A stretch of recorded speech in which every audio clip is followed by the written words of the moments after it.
It's Tuesday, November 22nd, and this is your Barbados Day afternoon update. I'm Kamar Jordan. Thanks for joining us.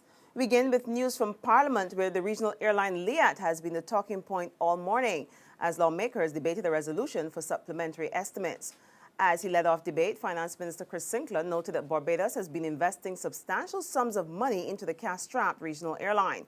He reported that the Friend Stewart administration had provided some $33 million in financing to the carrier, but he told the House that there are some unaccounted sums which were provided by the former Barbados Labour Party government. There's still an outstanding amount of close to $100 million, potentially more, because I still have the staff investigating, trying to find out how many advances were made by the last administration to LIAT that would not have passed through the regular estimates or appropriations of the House of Assembly.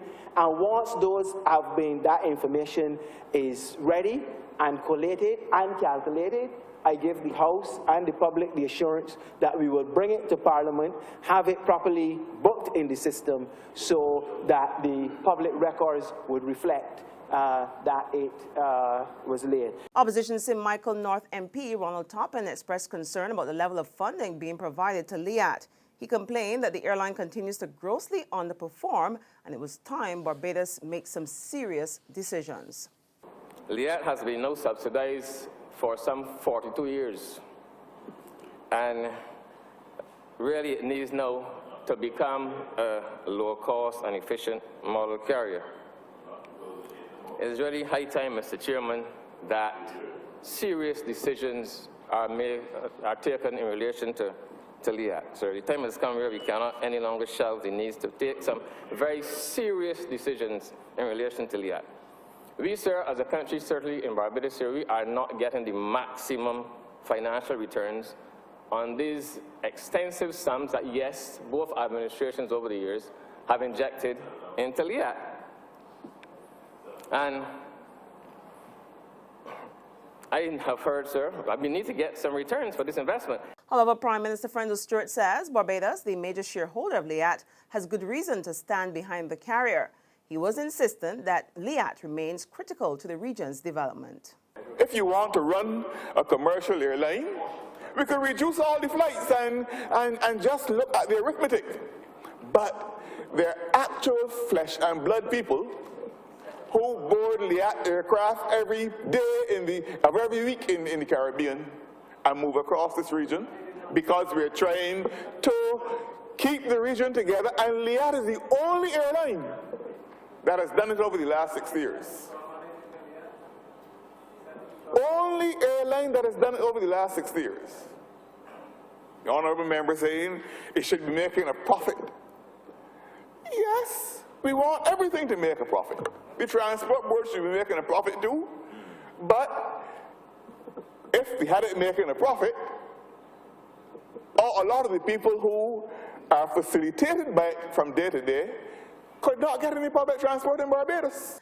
And St. Michael South East MP Santia Bradshaw suggested that now was not the time to debate LIAT and its financial situation.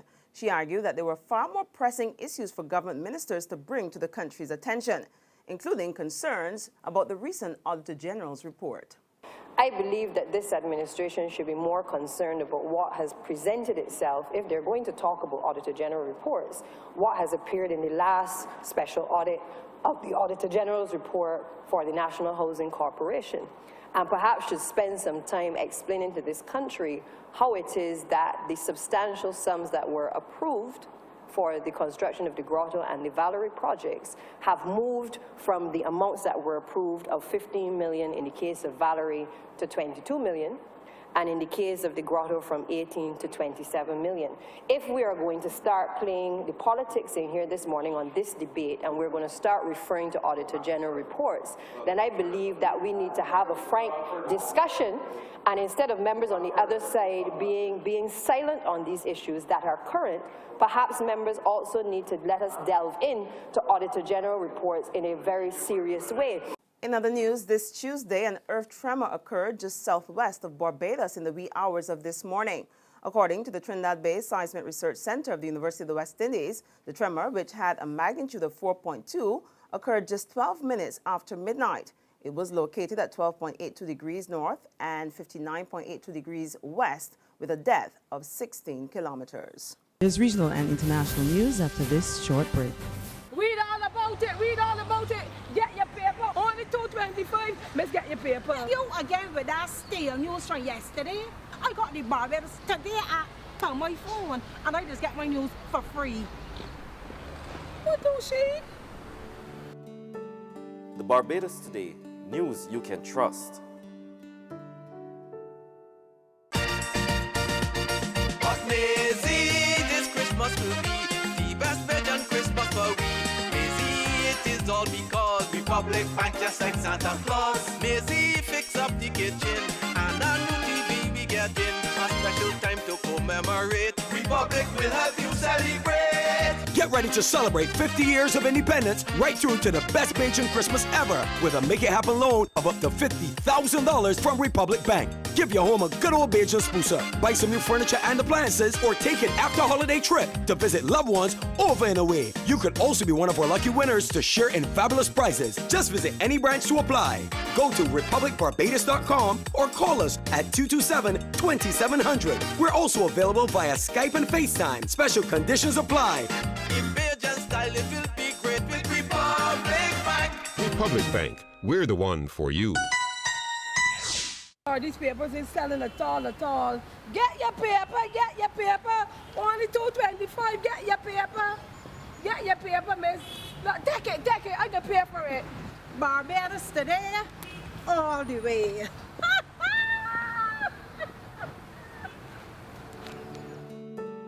The Barbados Today, news you can trust.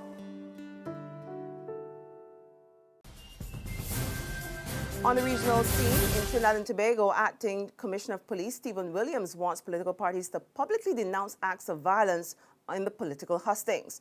As the date for local government elections draws closer, parties have been raising concern about the vandalism of posters, among other things. We get more now in this TV6 News report. Acting Police Commissioner Stephen Williams says the TTPS takes reports of political violence very seriously and will prosecute anyone caught committed any act of violence on the campaign trail. Trinidad and Tobago doesn't condone any form of violence, threats and those type of stuff in the election in Trinidad and Tobago. It's not our tradition and it shouldn't be in the present and in the future. But Commissioner says he wants the politicians to denounce any acts of violence as well. The political parties have a responsibility to address issues around their supporters and they must be responsible enough to publicly tell their supporters that they expect a certain kind of behavior at political meetings. On the international front, more earthquake activity off Japan's Honshu Island. This morning, a 6.9 magnitude quake struck, triggering tsunami waves and bringing back traumatic memories for locals of the devastating 2011 Fukushima disaster. In 2011, a 9.0 magnitude earthquake, one of the worst ever to hit Japan, killed more than 20,000 people and caused tsunamis of up to 12 meters, which swamped the Fukushima nuclear power plant, triggering a nuclear meltdown.